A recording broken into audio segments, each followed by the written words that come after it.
Já podem?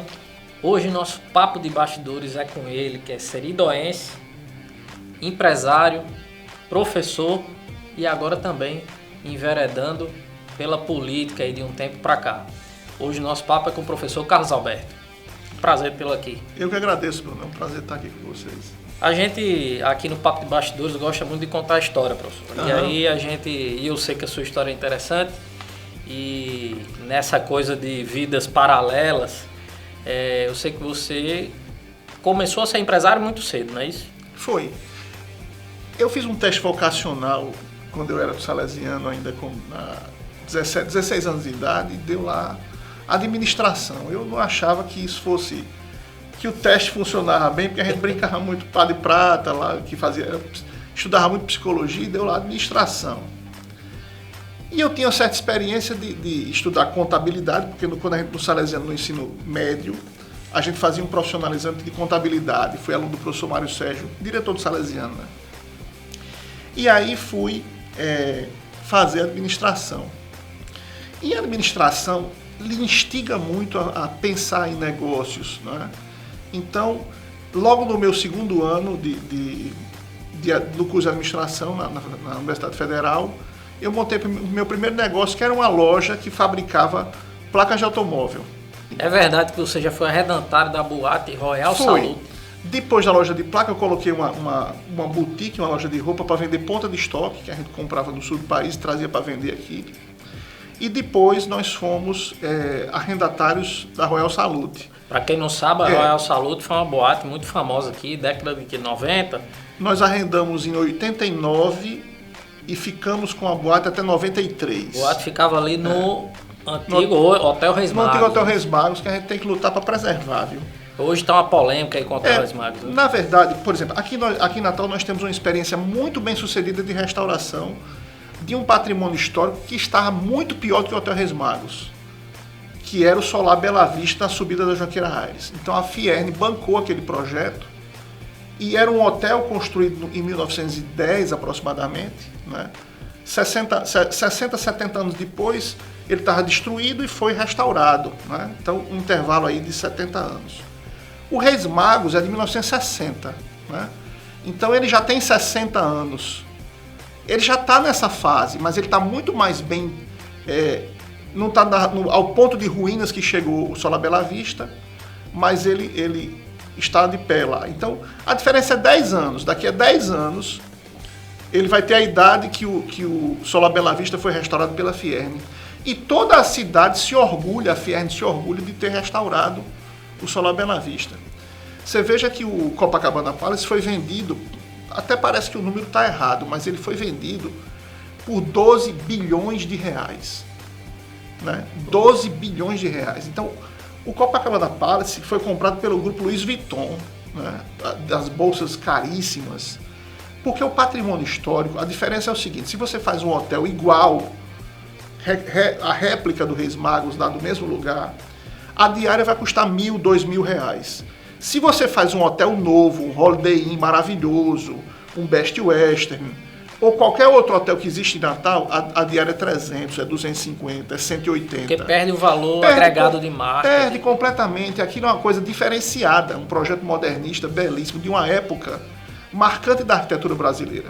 O governo do estado bancou aquilo, né? Fez um empréstimo internacional, pagou caríssimo por aquela obra, vendeu para que ele fosse um hotel, não podia deixar de sê-lo, e ele deveria manter durante a sua vida padrão 5 estrelas. O proprietário fechou o hotel por 15 anos, né? Então, os contratos sempre têm duas partes. Nós, sociedade do Rio Grande do Norte, nós fomos lesados, porque nós vendemos um imóvel do Estado, né? Foi construído a duras penas, pagamos caro por aquilo, e o proprietário fechou as portas. Então, nos enganou por 15 anos, não paga IPTU, causou um dano social à região, um dano econômico à cidade do Natal, o turismo, a Praia do Meio se degradou, um dano ambiental e um dano agora cultural por querer derrubar o hotel. Nós estamos falando de história, isso é história pura, e também dentro dessa sua história, né, você vê que o professor Carlos Alberto está aqui falando já, e eu quero entrar nisso, porque teve essa fase de empresário, que é uma das suas facetas de empresário. Exato. Depois vieram outros negócios, mas também a de professor universitário. Como foi também essa entrada, que eu sei que é uma história interessante. Então, na graduação, eu era um aluno muito estudioso, mas eu não era aquele CDF de querer tirar 10 em tudo, mas eu prestava muito atenção aos professores, valorizava muito as aulas. Eu sei que todo mundo tem um pouco a me ensinar, então eu sempre fui aquele aluno instigante, aquele aluno que animava o professor, que fazia pergunta para dar um pouco mais de complexidade à aula. Eu, quando percebi que o professor caía um pouco a energia, eu perguntava alguma coisa que ele se animasse a continuar dando aula, né? Fui para a vida empresarial, mas eu senti necessidade, depois de abrir alguns negócios, de voltar a estudar. E eu fui fazer mestrado em administração de recursos humanos. Eu fui professor da UNP 2 anos. E aí chegou um fato inusitado, uma pessoa que tem uma ligação comigo muito interessante, assim. Nossos destinos se cruzam, assim, porque era uma pessoa muito, muito querida e era professor do departamento. E um dia no shopping, Natal Shopping lotado de gente, e eu vi aquela pessoa passando lá longe, eu disse, meu Deus, aquele é o professor Paulo Ney, eu vou lá desejar Feliz Natal a ele. E eu saí desviando das pessoas e fui lá. Quando eu cheguei para ele, disse, professor, Feliz Natal. Quando eu disse o feliz, ele já disse, Carlos Alberto, faça o concurso. Aí eu levei aquele choque, eu disse, professor, eu olhei o edital, meu mestrado não é em produção, meu mestrado é em recursos humanos. Você interpretou mal o edital. Qualquer área da administração você pode fazer. E eu, por já era consultor da instalação de algumas indústrias aqui no estado. Já era empresário. Dava consultoria para empresas que tinham financiamentos em Banco do Nordeste. Da minha formatura, em 90, nesses anos, eu passei também como consultor. E eu disse, puxa, a matéria eu já tinha dado aula sobre operações, administração de serviços na UNP. E eu disse, puxa, essa matéria aqui vai ser muito difícil alguém ganhar de mim, porque eu vou tirar 10 em tudo. Aí comprei os livros que eu não tinha do programa da disciplina do concurso e revisei a matéria inteira. Se o professor não tivesse despertado naquele momento, Feliz Natal... Eu podia ter três atitudes quando vi o professor. Eu podia ter dito, o professor Paulo Ney, aquela pessoa que eu não gosto, um exemplo, se eu não gostasse. O professor Paulo Ney, né? Só olhar e me acomodar e não ter uma postura passiva, né? E dizer, olha, o professor Paulo Ney é aquela pessoa que eu gosto, que eu tenho empatia, e eu vou lá desejar Feliz Natal para ele, sair andando 30 segundos na carreira por meio de não sei quantas pessoas para falar uma coisa dessa no dia do Natal. Então fui recompensado por uma atitude proativa, né? De gostar das pessoas, de ter um amigo, né? Então é muito importante a gente dar valor aos pequenos detalhes da nossa vida. Então ter uma postura mais proativa e mais positiva com a vida.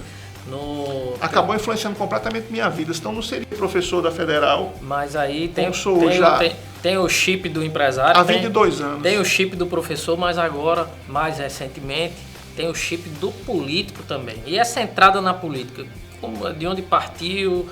Você que foi candidato a vice-prefeito, foi candidato a deputado e mais recentemente candidato a governador também. Exato. A política está em nossas vidas e acho que a gente, do mesmo jeito que você tem que ter uma postura proativa no seu dia a dia, você também tem que ter uma postura proativa com os destinos da sua vida em termos de sociedade. Você é responsável também pelo seu bairro, pela sua cidade, pelo seu estado, pelo seu país e pelo planeta. Então essa consciência é muito importante. Então nós somos seres políticos e você não pode se abster de participar da política. Eu acho que se todas as pessoas participassem da política mais ativamente, o mundo seria melhor, né? Então a política é um exercício muito importante. E por gostar, eu sempre fui, ao longo dos anos, uma pessoa de tendência de esquerda. Eu sempre me considerei uma pessoa que quer a igualdade entre as pessoas. Então esse é um princípio básico que eu carrego há muitos anos. Eu nunca fui conformado com a miséria. Eu acho que a igualdade do princípio democrático é o mais importante. Tem uma coisa assim, puxando um pouco para essa coisa da esquerda e tudo mais, a sua última participação partidária como candidato foi no PSOL, que é um partido de esquerda. Mas conflitava essa história do empresário com o político de esquerda? Em alguns momentos você vê dificuldade de encontrar um... Na verdade, a gente tem que entender onde nós nos colocamos em relação ao mundo, né? O Brasil é um país pobre, porque a riqueza não é distribuída, nossa renda per capita é baixa. Sim. Então, assim, eu acredito que quem está no mundo, numa posição como o Brasil está, que não é um país onde a riqueza seja ainda disseminada, nós não somos um país rico. Nós temos que ser de esquerda, nós temos que querer justiça social, temos que querer distribuição de renda. O maior problema do país é a desigualdade. É a desigualdade. Quando nós todos tivermos uma condição de competição com os grandes países do mundo em igualdade, e que aqui não existe mais fome, não existe mais miséria, naturalmente todos nós seremos conservadores, porque queremos conservar a riqueza. Então, na verdade, isso é uma briga entre quem não tem e quem tem. Não existe riqueza onde vocês convivem com a pobreza. Então, você não é rico quando o Estado está nas beiras de um colapso de sarampo. Imagine uma epidemia de sarampo. Considerando hoje que o país até não está cumprindo suas metas de vacinação. Hoje, porque falta recursos. Essa participação partidária no PSOL aconteceu, você foi candidato a governador, mas agora houve uma nova escolha partidária, é isso? Agora é o PV. Exatamente. Por que o PV? São muito próximos. Eu acho que os três partidos são de centro-esquerda. Aliás, o PSOL um pouco mais à esquerda, né? Mas PT, PSOL, PV são partidos de esquerda, porque querem a justiça social. O PSOL se aproxima muito do PV no ecossocialismo, por exemplo. Né? Não existe tanta diferença, porque são dois ecossocialistas. E foi o que me aproximou do PSOL, foi o ecossocialismo. Porque primeiro, eu sou admirador do Papa Francisco. Segundo, sou admirador do que ele escreveu da encíclica Laudato Si, cuidando da casa comum, né? Louvado seja, né? Laudato Si, o cuidado com a casa. Então, inclusive aqui nesse estúdio, eu dei de presente a Roberto Requião uma cópia da Laudato Si de presente. Porque eu acho um texto fundamental para entender o mundo de hoje, a política e as forças que estão agindo de um capitalismo extremamente selvagem, que não é assim, não é criticando o dono do restaurante, ou o dono da mercearia, ou o dono do supermercado da sua cidade. Não é isso, a questão não é esse capitalismo que é nocivo. É o capitalismo do dano ambiental, do escândalo da Vale do Rio Doce, as duas barragens rompidas. É o escândalo do acidente nuclear, onde o lucro ele passa por cima de qualquer coisa. Contrata pessoas para bater metas impossíveis e ela sai passando por cima de todos os critérios de uma boa gestão. Sem considerar o ecossistema comum. Sem considerar que nós estamos numa terra que é um recurso finito. Né? Então eu me aproximo muito dessa visão e eu acho que o Partido Verde ele se afina muito programaticamente comigo. Então não vejo problema de fazer parte por causa dessa pauta que sempre estudei e sempre fui muito entusiasmado por ela. Muito bem. Professor Carlos Alberto, olha, nosso tempo aqui é muito curto, o papo passa voando e claro que nós vamos precisar que você venha aqui outras vezes para a gente conversar mais, porque tem candidatura. Será um prazer. Tem muita coisa aí para a gente ainda bater papo, mas quero lhe agradecer e deixar nossas câmeras aí para suas despedidas. Estou formando um grupo de pessoas interessantes para disputar as eleições do ano que vem, me coloquei lá como pré-candidato. Acredito que a gente pode construir uma Natal melhor e a gente vai trabalhar para construir um programa de uma cidade sustentável, moderna, mais igualitária em sua distribuição dos seus recursos públicos e de sua infraestrutura. Esse é o objetivo também da ida para o PV. Então agradecer e um abraço a todos os telespectadores aqui da Band, do seu programa. É isso aí, fique ligado e eu aguardo você no próximo sábado aqui no Papo de Bastidores.